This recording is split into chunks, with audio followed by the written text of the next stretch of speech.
L'appendicite est une cause relativement fréquente de douleurs abdominales, potentiellement graves, dont la prise en charge est chirurgicale. On en parle dans Questions de santé. L'appendicite, c'est une infection aiguë de l'appendice. L'appendice, c'est un diverticule qui mesure plusieurs centimètres de long et environ 6 mm de large, qui est situé au niveau du cæcum, qui est de la partie initiale du côlon ou du gros intestin, et qui est situé en bas à droite de l'abdomen. Il s'agit d'un épisode qui est aigu et donc qui évolue sur plusieurs jours. Contrairement à ce qu'on peut entendre, où parfois on peut dire que c'est un phénomène qui évolue sur plusieurs semaines, voire plusieurs mois. Le principal symptôme de l'appendicite, c'est une douleur abdominale en fosse iliaque droite, c'est-à-dire dans la région en bas à droite de l'abdomen. C'est des douleurs qui sont globalement plutôt modérées en termes d'intensité, mais qui évoluent de façon constante et qui s'aggravent progressivement dans le temps, contrairement à des infections abdominales plutôt virales qui vont donner des douleurs abdominales qui sont parfois beaucoup plus intenses, mais qui évoluent de façon intermittente et qui ne s'aggravent pas dans le temps.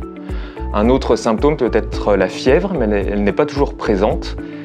Dans le cas des appendicites non compliqués, la fièvre est généralement absente, ou la température est peu élevée, aux alentours des 38 degrés. Si la température excède les 38,5 degrés, il s'agit généralement d'une appendicite compliquée ou bien d'une infection virale, c'est-à-dire pas d'une appendicite. La cause de l'appendicite n'est pas clairement établie. Globalement, on pense qu'il s'agit d'une obstruction de l'appendice qui va entraîner son infection. L'obstruction de l'appendice peut être liée soit à une compression externe, généralement par des ganglions présents dans l'abdomen, ou bien une obstruction interne, le plus souvent par une accumulation de matière fécale qu'on appelle stercolite, et cela va entraîner l'infection de l'appendice. Alors oui, il y a des formes d'appendicite qui sont plus sévères que d'autres, et le plus important est de bien différencier les appendicites compliqués et les appendicites non compliqués. Les appendicites compliqués sont des appendicites où il y a généralement une perforation de l'appendice, avec possiblement une évolution vers un abcès, c'est-à-dire une collection de pus autour de l'appendice, ou bien une péritonite, c'est-à-dire une dissémination de l'infection à l'ensemble de la cavité abdominale. Pendant très longtemps, il a été admis que les appendicites compliqués étaient une évolution d'une appendicite non compliquée qui aurait été soit diagnostiquée avec du retard, soit mal prise en charge. Les dernières données épidémiologiques sont plutôt en faveur de deux processus bien distincts. D'une part, les appendicites non compliqués qui ont peu de chances de s'aggraver. D'autre part, les appendicites compliqués qui évoluent très rapidement vers la perforation de l'appendice, l'abcès ou la péritonite. Alors les appendicites peuvent survenir à tout âge. Généralement, elles surviennent chez les préadolescents ou chez les adultes jeunes aux environs de 25-35 ans. Elle touche à peu près 0,5% des enfants, et chez les enfants, elle survient vraiment le plus souvent entre l'âge de 7 ans et 13 ans. Elle est assez rare avant l'âge de 5 ans et exceptionnelle avant l'âge de 2 ans. Par contre, quand elle survient chez des enfants de moins de 5 ans, elle est presque systématiquement une appendicite compliquée. Globalement, oui, il faut retenir qu'il faut systématiquement opérer une appendicite. Un traitement médical peut être proposé chez des patients avec une appendicite non compliquée, sans obstruction de l'appendice par un stercolite et avec une surveillance rapprochée. Il faut donc bien choisir les patients à qui on propose ce traitement.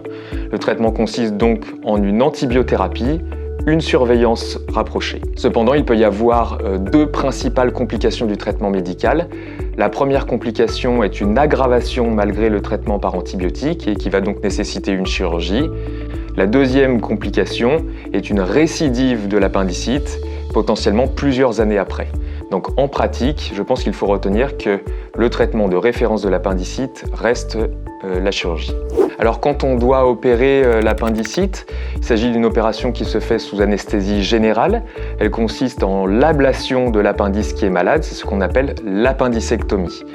Maintenant, l'appendicectomie est réalisée le plus souvent par voie cœlioscopique, en créant plusieurs petits orifices au niveau de l'abdomen, au niveau de l'ombilic et un petit peu plus bas dans le ventre, pour enlever l'appendice malade avec une caméra et des instruments fins.